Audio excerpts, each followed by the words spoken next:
എന്നിട്ടുള്ള കുറച്ച് ഇമ്പോർട്ടൻ്റ് ആയിട്ടുള്ള geo political updates നോക്കാൻ വേണ്ടിയിട്ടാണ്. അതിലൊന്നാമത്തേന്ന് പറഞ്ഞാൽ നമ്മളെ രാജ്യത്തിന് റഷ്യ വലിയൊരു സമ്മാനം തന്നെ നൽകിയിരിക്കുകയാണ്. അവർക്ക് മുന്നിൽ ഒരു റിക്വസ്റ്റ് വെച്ചിരുന്നു, ഇവിടെ സൈഡ് എക്സ്പ്ലോർ ചെയ്യാനുള്ളത്. ഇപ്പോൾ അവർ അക്സെപ്റ്റ് ചെയ്തിട്ടുണ്ട്. അവർ ഈ ഓരോ ഓഫർ എന്ന് പറഞ്ഞാൽ US-നും ചൈനക്കും ഒന്നും നൽകിയിട്ടില്ല. ഇത് നമ്മളെ എക്കണോമിക്കലി ആയിട്ട് നമ്മളെ ഭാവിയിൽ ബൂസ്റ്റ് ചെയ്യുന്ന ഒരു ഘടകമാണ്. വഴി നമുക്ക് ഭാവിയിൽ റെയർ എർത്ത് മിനറൽസിന് സ്വയം പര്യാപ്തത നേടാൻ പറ്റും. കാരണം അന്റാർട്ടിക്കയുടെ സൈഡിലൊക്കെ ഇഷ്ടം പോലെ കുറെ പലതരത്തിലുള്ള മിനറൽസിന്റെ ഒരു ശേഖരം തന്നെയാണ്. $1 ട്രില്യൺ കണക്കുള്ള ശേഖരമാണ്. അതുകൊണ്ടാണ് അന്റാർട്ടിക്കക്ക് വേണ്ടി ലോകം തന്നെ പിടിവലി നടത്തിക്കൊണ്ടിരിക്കുന്നത്. ഇവിടെ ഏറ്റവും വലിയ ഭാഗം തന്നെ റഷ്യയുടെ കയ്യിലാണ്. ഇതാണ് ഇപ്പൊ അവര് നമുക്ക് മുന്നിൽ തുറന്നിട്ടിരിക്കണേ. പിന്നെ രണ്ടാമത്തേന്ന് പറഞ്ഞാൽ പാകിസ്ഥാന്റെ കാര്യമാണ്. പാകിസ്ഥാന്റെ PM മുങ്ങിയിരിക്കുകയാണ്.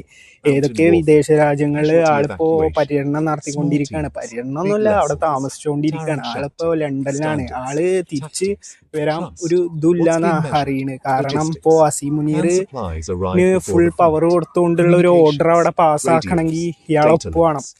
പിന്നെ അത് പാസ്സാക്കി കഴിഞ്ഞാൽ പിന്നെ ഇയാൾക്കൊരു ഇതുമില്ല, അല്ലെങ്കിൽ അവിടെ ആർമി തന്നെയാണ്. പക്ഷെ ഇനിയിപ്പോ PM എന്ന് പറയാനുള്ള കരുത്ത് പോലും ഉണ്ടാവില്ല. അതുകൊണ്ട് തന്നെ ആളിപ്പോ പാകിസ്ഥാനിക്ക് തിരിച്ചു വരുന്നില്ല. എന്റെ മേജർ ജനറൽ എന്നുള്ള പദവിയുടെ കാലാവധി അവസാനിച്ചിട്ടുണ്ട്. അതുകൊണ്ട് ഇപ്പൊ പാകിസ്ഥാൻ ആർമി പറഞ്ഞപ്പോ തലയില്ലാത്ത ഒരു ആർമിയായി മാറി. ഡെയിലി 7ഉം 8ഉം പൊട്ടിത്തെറികളെ നടന്നുകൊണ്ടേയിരിക്കുകയാണ്. ഇപ്പൊ മൊത്തത്തിലൊരു അരക്ഷിതാവസ്ഥയാണ്. അല്ലെങ്കിലും അങ്ങനെ തന്നെ ഇപ്പൊ കുറച്ചും കൂടി കൂടിയിട്ടുണ്ട്. കാരണം ഇമ്രാൻ ഖാൻ കൊന്നു, അയാള് മരിച്ചു എന്നുള്ള ഒരു അഭ്യൂഹമൊക്കെ കൂടിയോണ്ട് തന്നെ ഇപ്പോ അവിടെ കലാപങ്ങളും ഫുള്ള് ഇപ്പോ അഫ്ഗാനിസ്ഥാന്റെ സൈഡിൽ നിന്നായാലും അടിയും പൊട്ടിത്തെറിയും ഒക്കെപ്പാടെ ആ രാജ്യം നാശിച്ച് പണ്ടാറ അടങ്ങി പോയിക്കൊണ്ടേയിരിക്കുകയാണ്. ഒരു നല്ലൊരു PM-ഉം ഒന്നുമില്ല അവിടെ. അവിടുത്തെ സിസ്റ്റം അല്ലെങ്കിൽ തന്നെ ശരിയല്ല.